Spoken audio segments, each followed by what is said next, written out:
Hello and welcome to the League of Women Voters Members and More event. Hello, welcome. We're going to get the program started. Your food will be brought out to you while we're talking. I just wanted to introduce myself. I'm Hillary Dank. I'm been a member of League of Women Voters for about 15 years, and I'm currently the director on our local league board for issues and advocacy. Welcome. We're so excited to see all of you here tonight. The League of Women Voters has a really incredible history. There's a lot of great information on the League of Women Voters US website, not as much as I would hope on, and actually quite a bit on the state league. And our local league, I think we need to update we're going to have to look at that and add a little bit more history about our local league. But one of the things you have to understand about league, first and foremost, is when you join, you're actually joining 3 leagues. So the way we're organized is the League of Women Voters United States, US, League of Women Voters Illinois, and then your local league. And the reason for that is we're organized around how our government works. So the League of Women Voters US is focused on federal issues. And in years past, they would host the federal candidate forums for president in the primary and in the general election.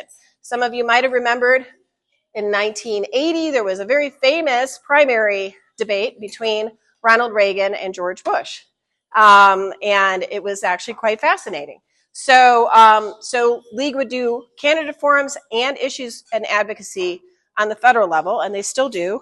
And then on the state level, our state league advocates in Springfield on state issues.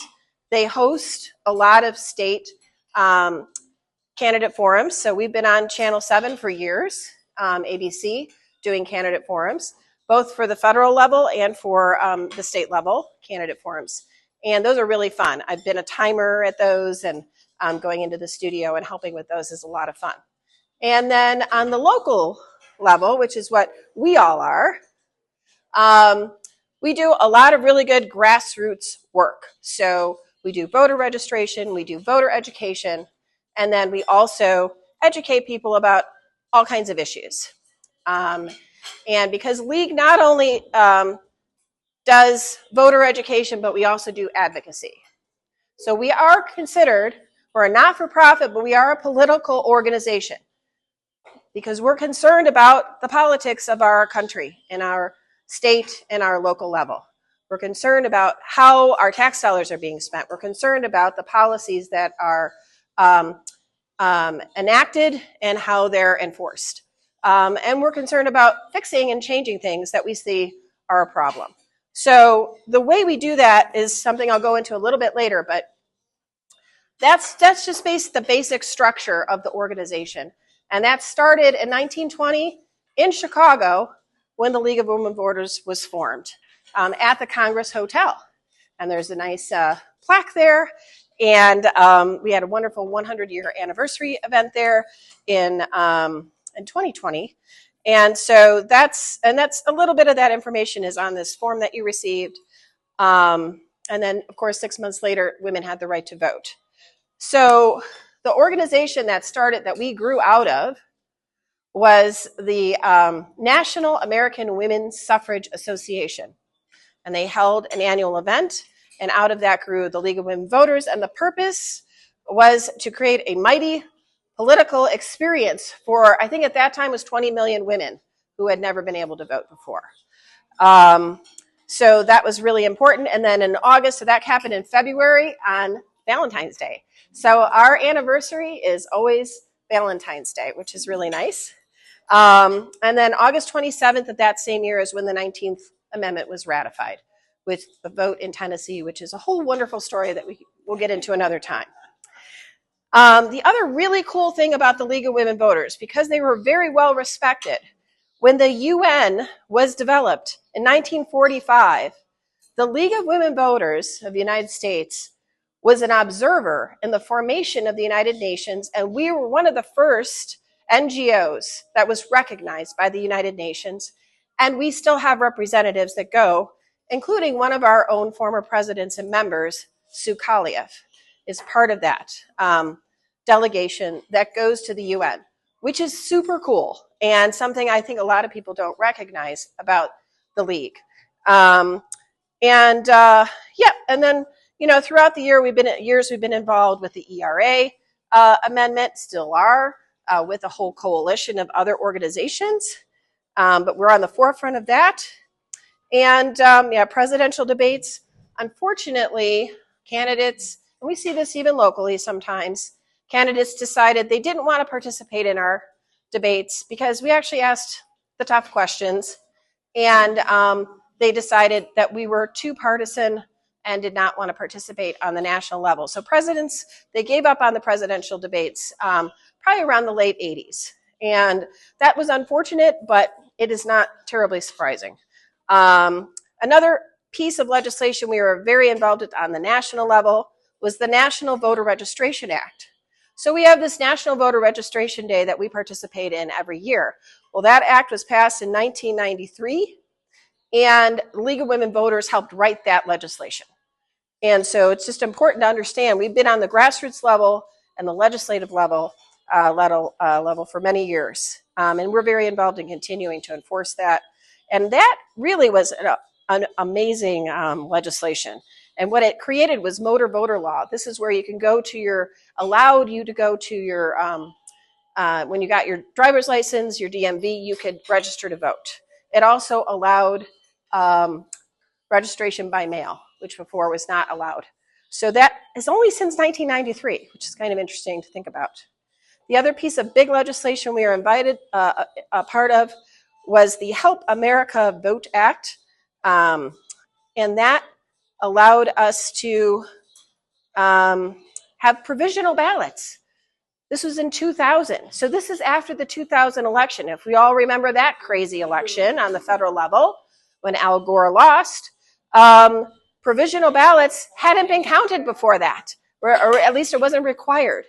After this act was passed, provisional ballots must be counted on the national level.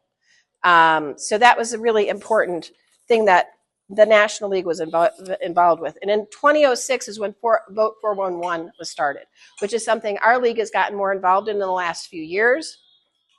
It's a really wonderful way to understand what's going on with your candidates and who they are and what they stand for before you vote. But that's on the national level and then on the local level, which is wonderful. So these are just some important things that we've done through the U.S. League. And then in 2020, we had our big 100-year celebration. So on the state level, it's really made up of a board of directors on the state level, and they direct a lot of activities and committees, and their members come from the local leagues, right? So that's important to understand. All the members of that board and are involved in those committees come from our local leagues. There are 41 local leagues in the state of Illinois right now, and we've had a number of new ones form in the last 5 or 6 years. So that's been really exciting to see. Aurora, Joliet, in this area, there's been some new ones that have formed. Our league started in 1921. We are one of the oldest leagues in the state. There is one other local league that started in the same year. And so we have also celebrated our 100th anniversary. Just a little history about our league. Anybody familiar with a junior high over on the south side? O'Neill Junior High? All right. That's named for one of the women who started our local League of Women Voters, Lottie Holman O'Neill. So Lottie Holman O'Neill was the first woman elected to the General Assembly in Illinois. She was elected in 1922. She was in the General Assembly for about 40 years. So she was the first woman in the House, and then she eventually also ran for the Senate, and she was the first woman in the Senate. She was a Republican. She cared very much about family issues. She introduced legislation to create an 8-hour workday for women in Illinois. Illinois also was the first state that ratified the 19th Amendment. Illinois was also the first state east of the Mississippi that allowed women to vote in federal elections. in 1913. And actually that spurred a lot of the excitement about the 19th Amendment throughout the rest of the country. So we have been leaders in this state in many ways for many, many years, and coming out of our own community. So that's pretty exciting. Lottie Holman O'Neill also really cared about disabled children. She cared very much about legislation to bring funding into schools. And yeah, she just really had a very, and she did not want a statue in the in the rotunda.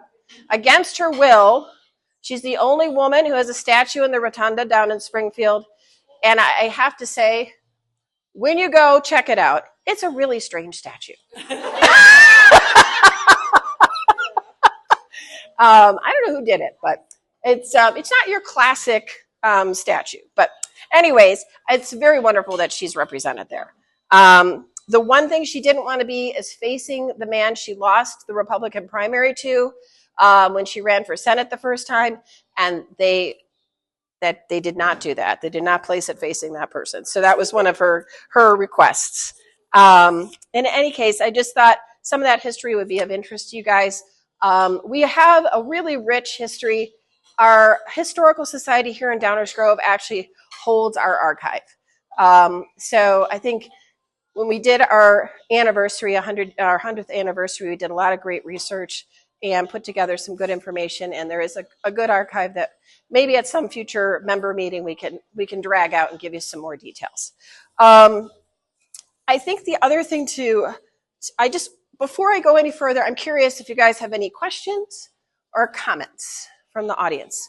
So I really don't want to be the only person speaking tonight. Marty, just one sec. We're trying to record this for those who could not join us.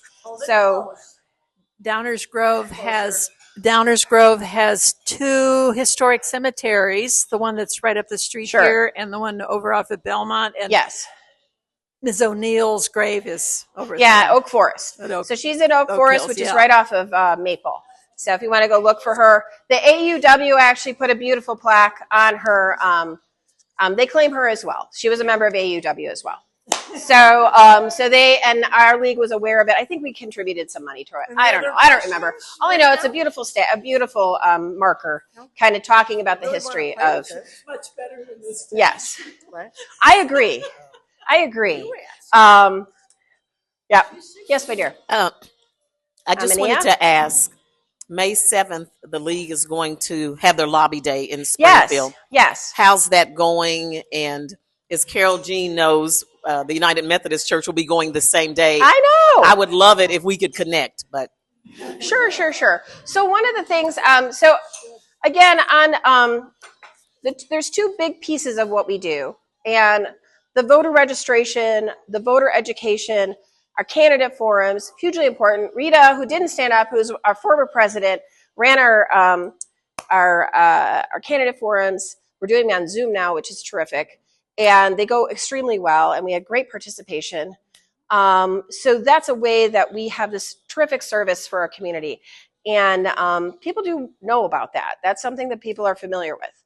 The other piece may not know as much about is our advocacy work. So that's what Amandia is talking about was Lobby Day. So our state league is organizing all of us to go down to Springfield for a day. And we're going to advocate for a few pieces of legislation that the state league has determined we should be advocating for. So the state league has a committee called Issues and Advocacy.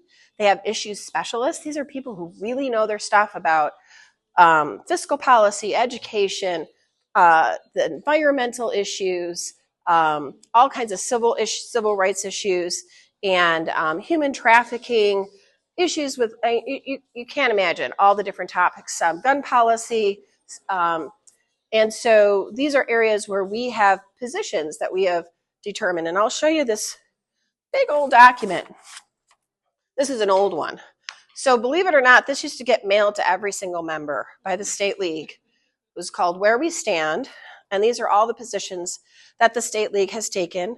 And basically what we've done is we study the issue. We do what we just recently did on the federal level. We do a study as a group, all on the local level. and then we come to consensus on what that position should be, and then it's approved at our convention. Some people think it takes too long, but what it leads to is some really fantastic, well thought out, and enduring positions that we can use for many, many years to advocate on the issues that we care most about. So the League kind of grew out of both the suffragist movement, I know you always correct me, suffragist movement, and the temperance movement, right? So women were very involved in this topic and in this issue because they were worried about their families, their kids.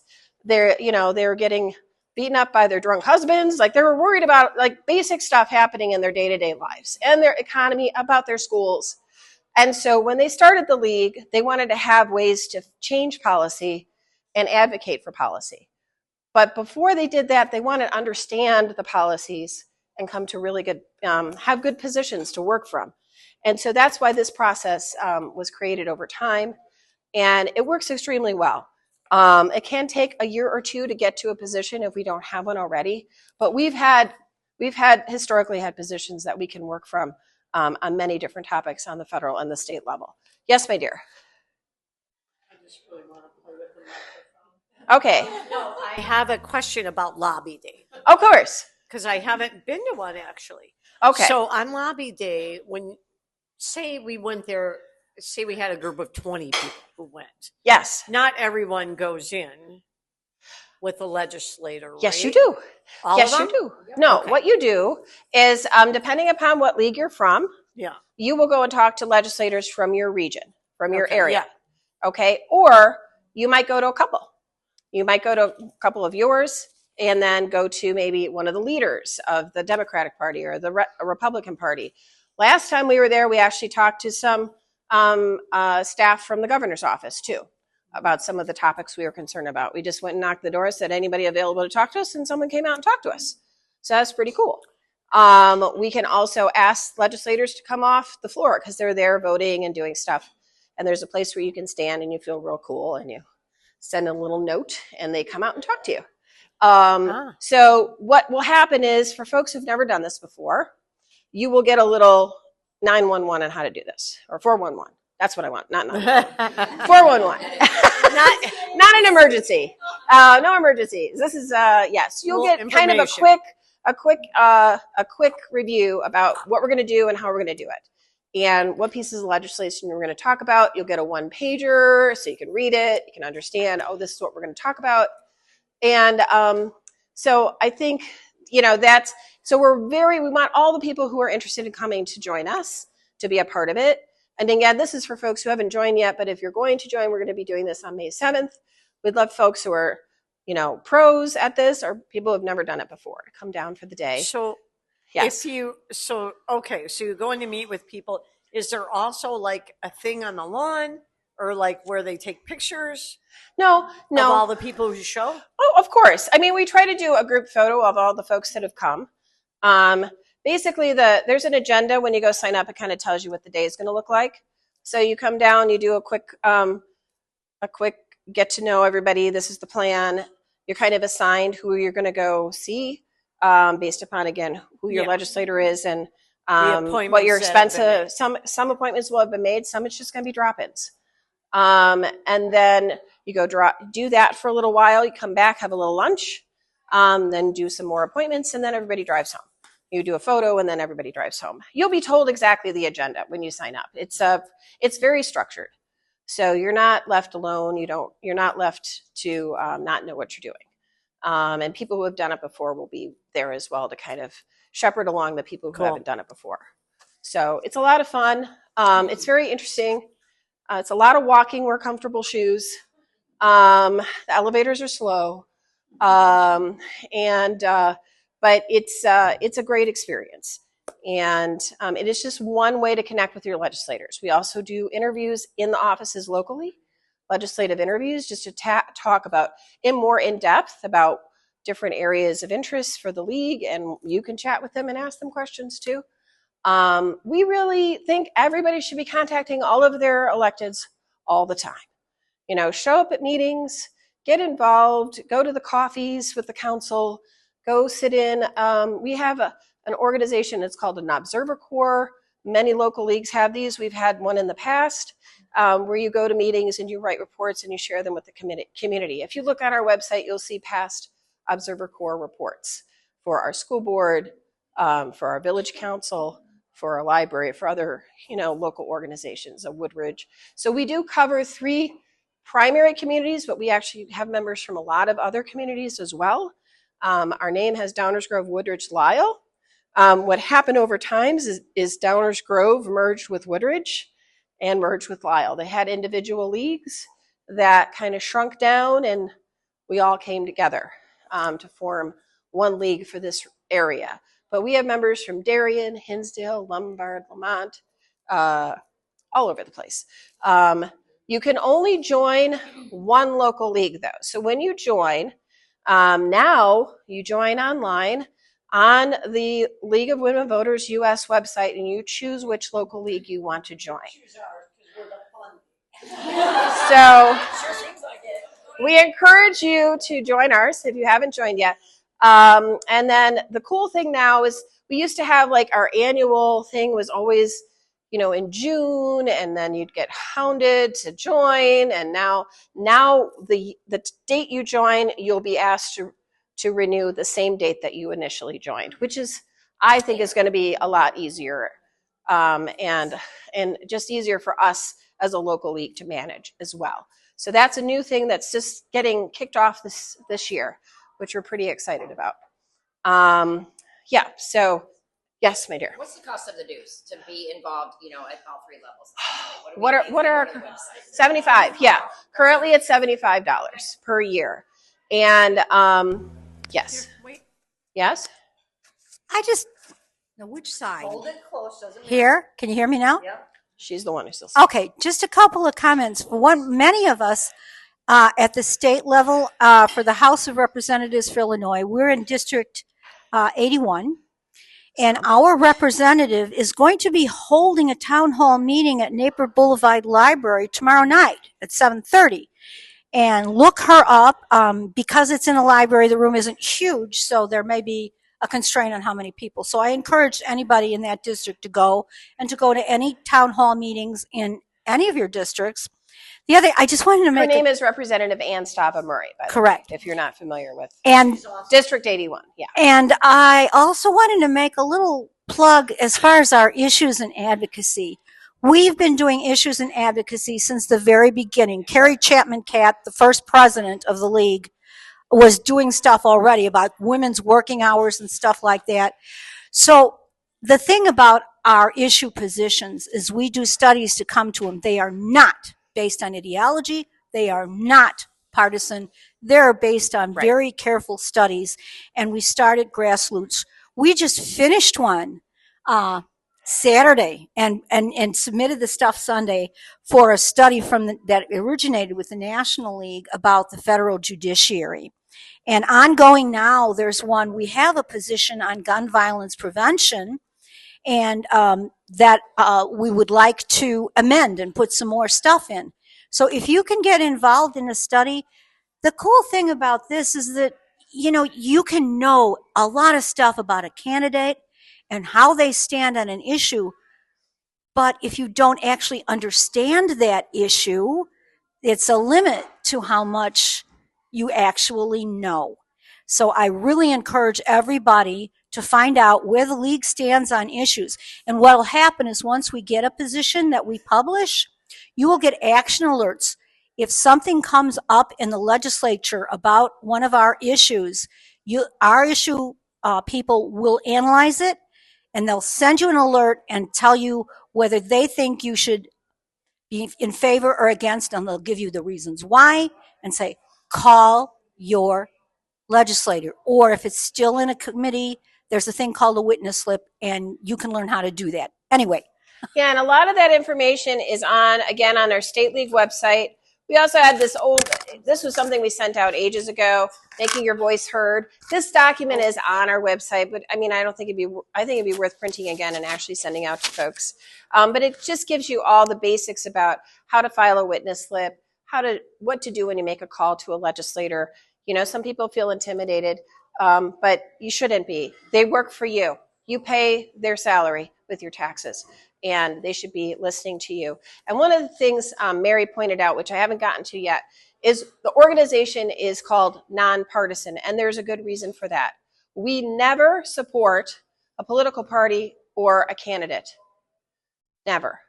Now, individual members, other than our president and the director of our voter services, can do whatever they want on their private time. They don't use their league buttons when they do it. They do it as individuals. Certainly do whatever you feel is necessary. And we've had people of all political stripes that are members, and it's wonderful, actually. But the league itself is nonpartisan in its acts, and we speak with one voice. So that's one of the reasons why we have these positions, because this is our voice, and these are our positions. A local president can't start saying this is our position and it's contrary to what's already been decided. So that's really important to know.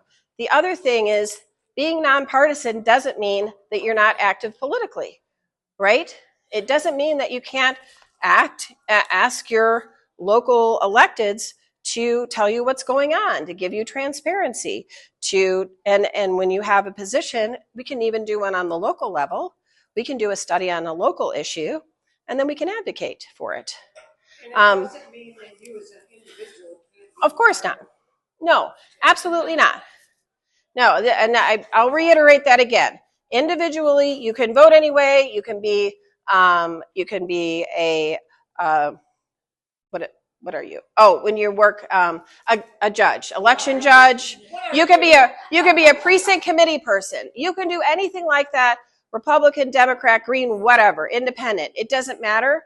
You can put signs in your yard for a candidate. That's just fine.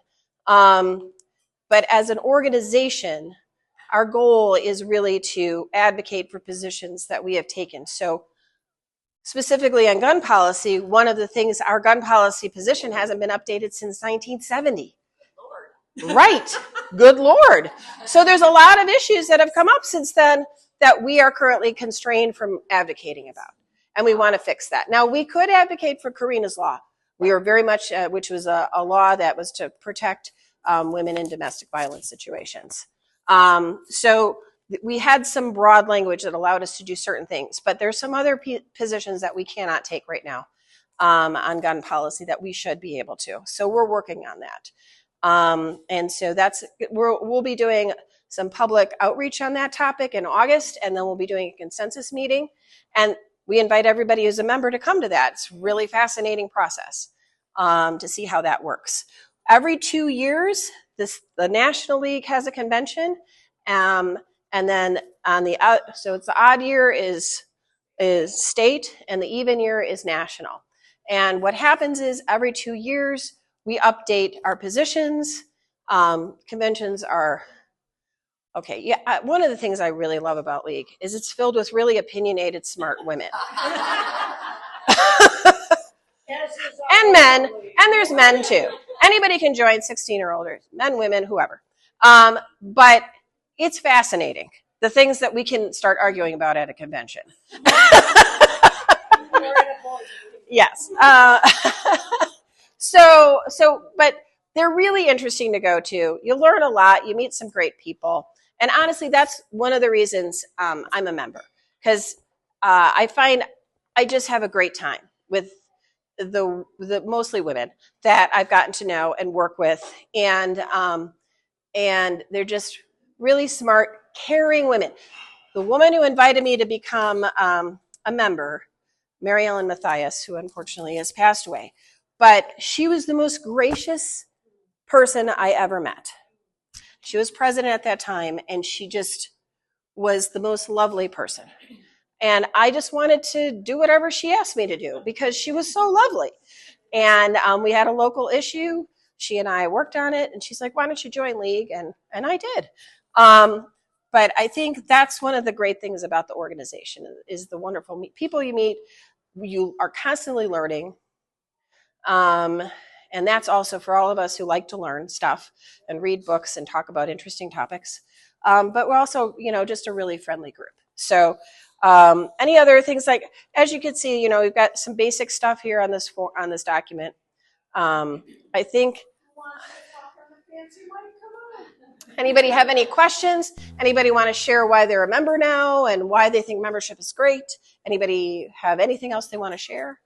Yes. Or have any questions? 411 was really helpful. Yes. This year. Thank you, Carol Jean, for leading us. We were involved in the township ones mainly, and then for the high school. I'm in 86, District 86, so that was kind of interesting. Excellent. Yeah. Bless you. Yeah. So my question is, when it comes to the time when we vote for judges, I have spent hours and hours trying to research and find out what the decisions they made, what cases they heard, and I can't find the info. So I'm obviously A, looking in the wrong place, or B, it's not there. So as we move into those elections, is there something that the league can do to help do like a 411 or some way to lead us to where that information is so we can decide who we want to judge, who we want to vote for? Yeah, I think Carol Jean wants to. Whoa. So there is some information on Vote 411 on judges. Answer that, and I feel a match made in heaven right here. I know. I'm looking at your name, Deb. So one of the things with Vote 411 that's really good about it is that as much as you have the volunteers to work on it, the deeper you can drill down into it. So our goal, there is, it's not a consortium, but there's other leagues in DuPage County that work on Vote 411, and our goal is to start covering every judicial race that will appear on your ballot. The judicial is very tricky because even for us who have really been digging into what's going to be on your ballot, even for us, it is hard to figure out who's running for what before the paper that lists the candidates from the county is published. And sometimes that is published at a not ideal time to prepare Vote 411. The other thing that's tricky about asking questions to judges is that we can't ask them about any current legislation because they are supposed to be neutral. So the Vote 411 team, if you are knowledgeable about judges or how the judiciary works, county level, statewide, we don't do national for it. We would love to have you on Vote 411 because that is the hardest area to cover. It's also very difficult as to how all the circuit courts are divvied up, but I'm getting a little bit more knowledgeable on that. And the hardest part is how do you write questions that are acceptable questions for a judge that will give people guidance as to how they will make their decisions. Even if we could find out how they ruled on past cases, we'll give an idea. So when we're asking, so that's one of the tricks to Vote 411 is that we have to ask every candidate in the same race the same question. Yeah, and so typically what we've been doing is we just direct people to like the Illinois State Bar Association because they do interviews and they rate the judges based upon those interviews, and they can see the performance of the judges. They get information about how their courtrooms run. And so it's really hard for us to do it in that, again, they are constrained about what they can be asked. Right. And so it's really, that's actually one of those areas where I would just say, check out what the Illinois State Bar Association is saying about the judges. And that's part of my thing. Can the league at least have somewhere on their website if you're looking for judges, Sure. here's a link to where you can go. Yeah. I don't even know where to go. Sure. I'm so frustrated when I have to vote for judges. Can Right. help us get that.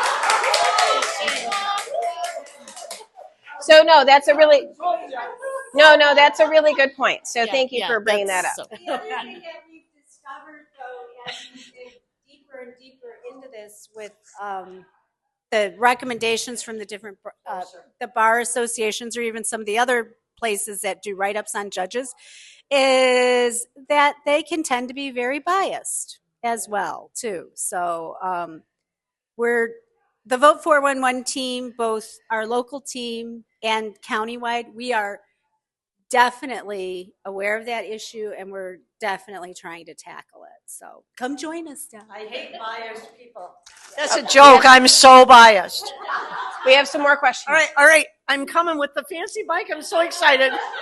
I'm going Rita, then. So, and as you know, this isn't really amplifying anybody. It's helping us record, just so you know. All right. So since there's a lot of interest in this, I'll just give you an example where we struggle, and even the State Bar Association struggles. I'm a retired lawyer, a lot of us in the room.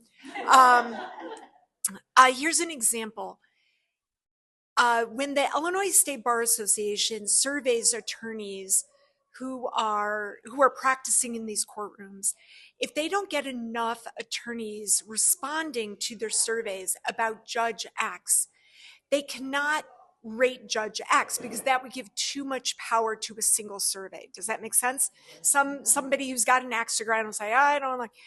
So it will say no rating available, which unfortunately, to me as a voter, looks kind of negative. What? They didn't even rate them? They can't possibly be a good judge. So this is the tricky part. If they don't get enough responses, the other thing is that people who are not lawyers don't always understand that the questions they would really, really like to ask Judge X cannot answer because it's outside their control. Here's an example. How do you feel about cash bail, Judge X? Judge X is like, I've been assigned probate court. I will never hear a single issue, ever. And so I can't take a position. I'm not allowed to. It would be unethical for me to do so. Well, just the fact that they say unethical gets me in that part. Right. So they do have they have a whole range of ethics requirements, just like lawyers do. Anyway, that's just a little bit of some of the difficulties that we run into with judges. But yeah, it's also the number one reason why people don't want to vote in those elections, because they don't want to see a long list of names. They don't know who to vote for. It's not that they don't want to participate. Yeah, very low voter turnout, or they just vote partisan. Yeah. So thank you. Okay, Mary. On the same subject, one of our members who isn't here tonight is a retired attorney who used to work in the DuPage County State's Attorney's Office. And I started asking her questions. How do they make these ABA ratings? And one of the things she told me is something you're not going to find looking online or anyplace else about the decisions they made. She said they actually poll the attorneys. Right. And some of the things they ask has to do with how do they treat people? How do they treat the other attorneys? How do they treat the opposition? What is their demeanor in court? So are they respectful of others?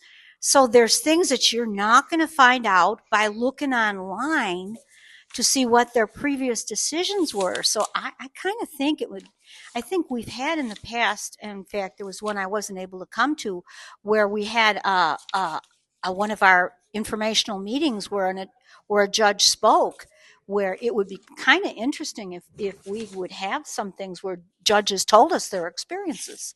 Well, I think I hear a program in the making. I can tell you one thing. It's kind of anecdotal, but the year that I was president of the DuPage Association of Women Lawyers, which was not popular with the DuPage Bar Association, we did our own judicial poll for election. The results were not similar. Oh. the point of view of the women in the Women's Bar Association and the Mainstream County Bar Association on some of those judges was flipped, particularly on some of those, demeanor, respect kinds of things. At that time, Marty, were there any women judges? Bonnie Wheaton. This is what I'm saying. There were maybe Very few. 3 or 4. Now there are quite a number. Yeah. But yeah, and yeah. We just helped elect one. Well, we did not the league. I did. Not the league. We as a league don't. No.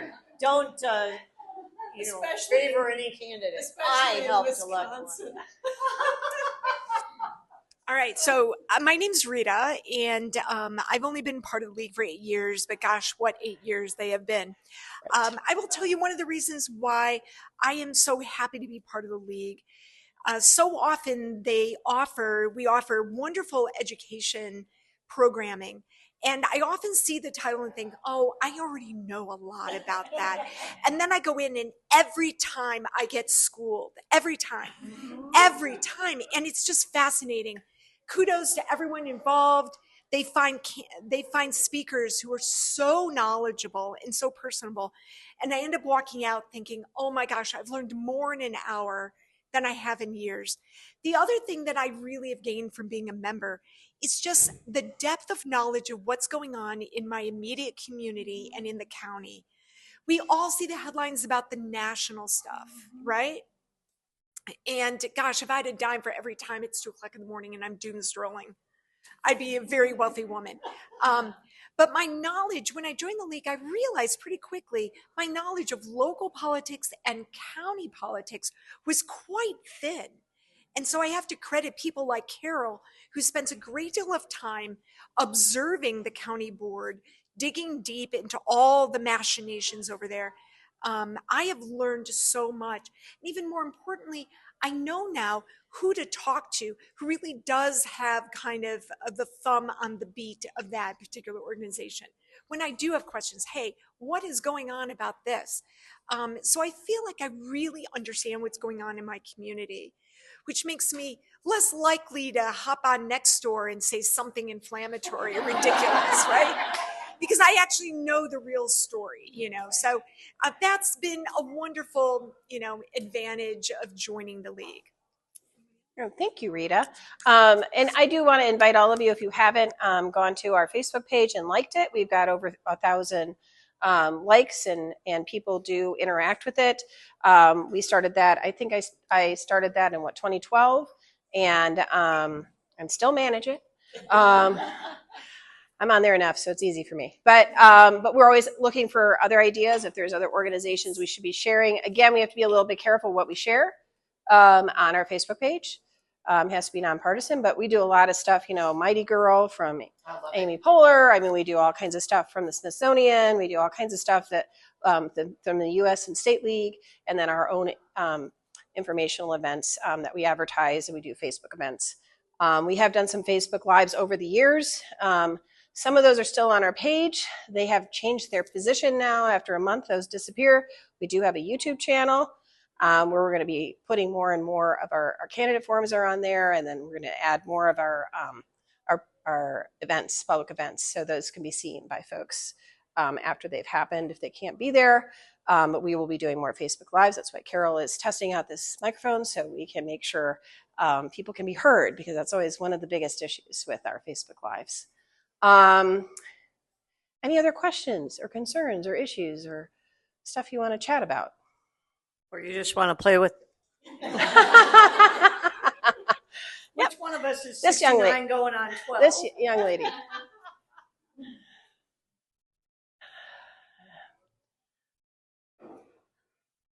The mic is yours. So for the lobby day Yeah. in May, what are the May 7th. what are the topics for this year's lobby day? Well, let me One of them has to do with the fair housing bill, but it might be passed by that time. So one of the things that's going to happen, so our issue specialists have probably teed up maybe 15 or 20 pieces of legislation they've been following. there's a few that we've picked now to see if those will be the ones who'll be advocating that day. But things move and change, and pieces of legislation die. So it's really hard to say exactly what we're going to be working on that day. But I can look up my friend Kathy Cortez's latest email and give you a little preview. But yeah, so we have some that we're thinking about, but we're not exactly sure. Here we go. Here's our short list. Is it a link? No link. Let me go back. But I can give you that information in a little bit if you're interested. But so it sounds like there's some interest in Lobby Day, which is great. Some of us will be down there the day before. So one of the things the league has, so over the years we've had state level staff, an executive director, people who did a lot of our publicity on the state level. We have since kind of dialed some of that back. We lost some grants, didn't have as much revenue. So now we just have one staff person that does more administrative stuff and communication stuff. And we actually had a lobbyist at one time that lived in Springfield. That was paid by the state league to do the lobbying on our behalf and keep track of everything. Now we're doing it as a volunteer organization, and we're launching what's called a lobby corps. And this is a group of people who are really interested in doing lobbying beyond just talking to their local legislators and on behalf of the state league. And so that's launching. We're really excited for next year for it to be a bit more developed. There is a lobby corps on the US level, and there's a lot of other states that have this, but it's kind of a more formal way of building relationships with our legislators, so we are really connected with them. The other thing the state league used to do pretty regularly was like a state of the league event. Once a year in Chicago is a big fundraiser event. We haven't been doing that in the last few years. I think they're very expensive to put on, so instead they're just doing basic fundraising, other kinds of fundraising. But that was really kind of a cool opportunity to get some visibility for the league with local media, and also bring in some really interesting speakers. I do encourage you all to come to convention. Even if you don't go as a delegate, you can come in person and observe, or you can watch online. So that'll be in June. What's the date? Do you have the date on top of your head, Mary? But you'll get information about that if you're a member. That's very interesting. And then we do an issues briefing where our Issues and Advocacy Committee puts on a really great day of educational talks about all the different issues we care about. So that happens usually in February, March, every year. And those are fabulous. So they're just a really interesting way. They're just basically educational conferences. We should all get some educational credit for them, frankly.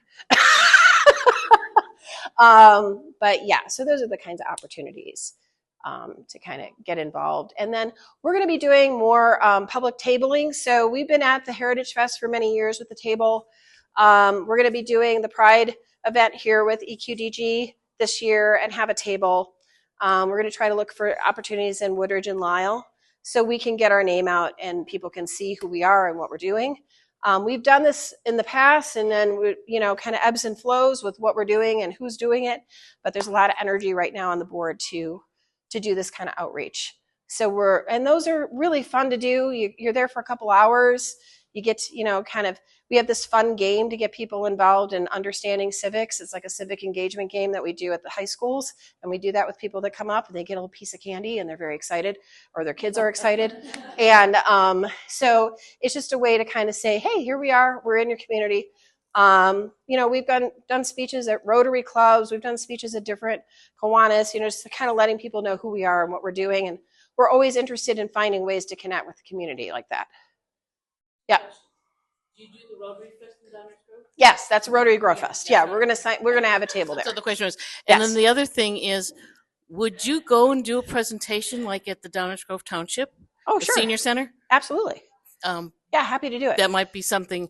We're very active there, so we could. Yeah, love to do it. Plug It'd be great. We could do a plug for you. Sure. Absolutely. Yeah, absolutely. Happy to do that. We would love that. And we're going to, we're doing more.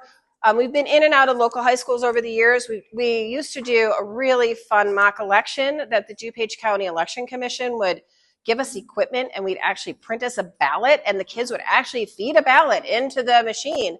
It was amazing. They had a great grant to do that, and the grant went away and the funding went away, and so we really aren't. We can still do it in a limited way, and some leagues do that. But man, that was super cool. So we did that for a number of years, and it was really fun. So I think giving kids and others an opportunity to participate in that process is always great. Since the convention is June 21st, which is a Saturday. Yeah. And it's a hybrid event, so if you can't get there, you can still attend. Oh, you can still attend if you can't get there. June 21st. But it's in Naperville, so it's not going to be hard to get there. Yeah, it's at the Northern Illinois Center there in Naperville on Deal. It's a great place. Yeah. That's going to be our state league convention. Yep. So that's where the new slate of officers are elected, and you vote on, changes in our positions and vote on the budget and all that kind of fun stuff. Yeah. So, and we really have a great team. Our budget is running very well. We have excess funding. We're looking at potentially putting together an internship program. We're just really thrilled. I think right before 2018, maybe you understand why, we had about 40 members and it exploded, almost doubled in 1 year. Maybe the Women's March had a little something to do with that. So, and we've kind of maintained that size ever since. We've kind of gotten a little bigger and a little smaller, but we stayed around that 75 mark, people coming and going. But our big concern is just getting members engaged. So, like most organizations, you get about 10 to 15% really active, and then folks kind of coming in and out as they, find some time. And that's just fine, but we would love that to up that percentage of people who are engaged in helping out with our different events. And we're always interested in hearing from you. What do you want too? So, that's exciting to hear what you guys want. Wait. Or what you're interested in doing. We're always open to ideas too. So I just joined as a new member because Welcome. So I work in the city and work for a really big international company. Yep. So everything that I'm involved with is obviously at a very macro level. Yes. And our government affairs is looking worldwide, countrywide. Yeah. Very cool. What I'm involved with is at a national level and was on the floor at the DNC, things of that nature. So, nice. So I was looking to get more involved with my local community because last election, voting for local things since my children are all grown. Yeah. I'm like, who am I even voting for? Right. Because it's still important. Absolutely. So just trying to figure out how to pare that down to the local level. And, yeah. I work regularly with the governor's office, the mayor in Chicago and things of that nature. So sure. Very cool. Trying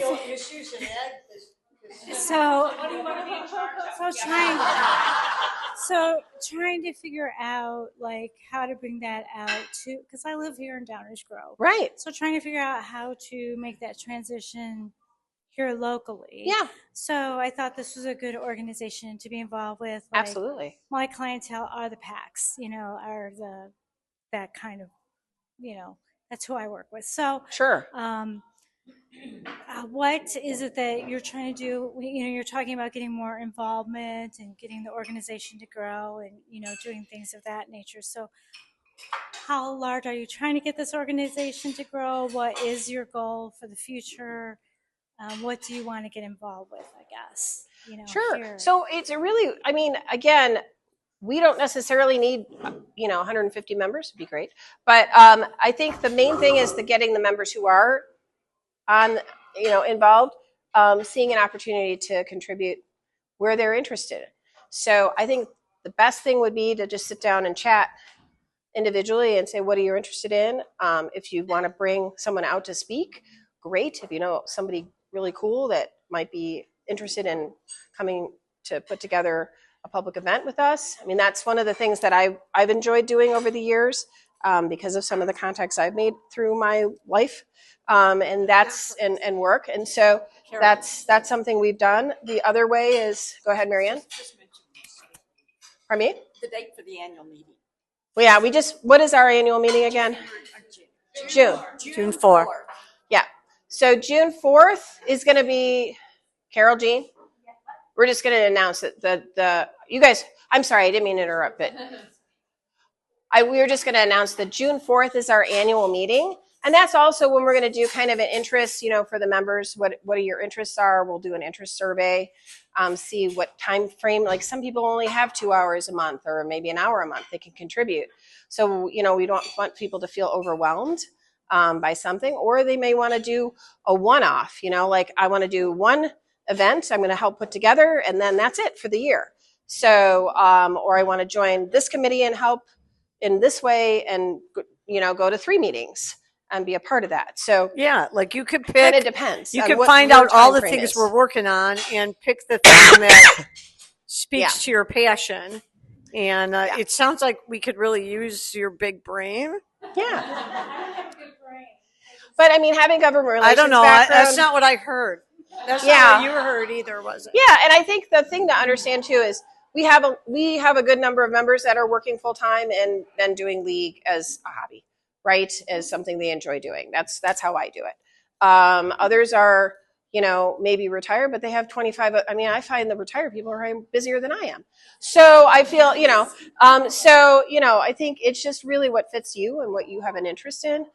You can look at some of the things we've done in the past. If you go on our Facebook page and just look at all our past events, you can kind of see kind of the stuff that we've done in the past. And it's unlikely that many people are busier than Hillary. Just saying. She works way more than full time. Well, I'm just, this is my happy place. So thank you. I thank you guys for welcoming me. All right, we'll get you. Don't worry. We'll find something you have an interest in. Membership growth is great. Bringing in a great speaker and having a room full of interested people is great. Helping with voter registration is great. Being at a table, there's so many different ways you can participate. Helping with Vote 411, helping with a candidate forum. Like there's a lot of different cool ways to get involved. Being on our board of directors, being a president of our league.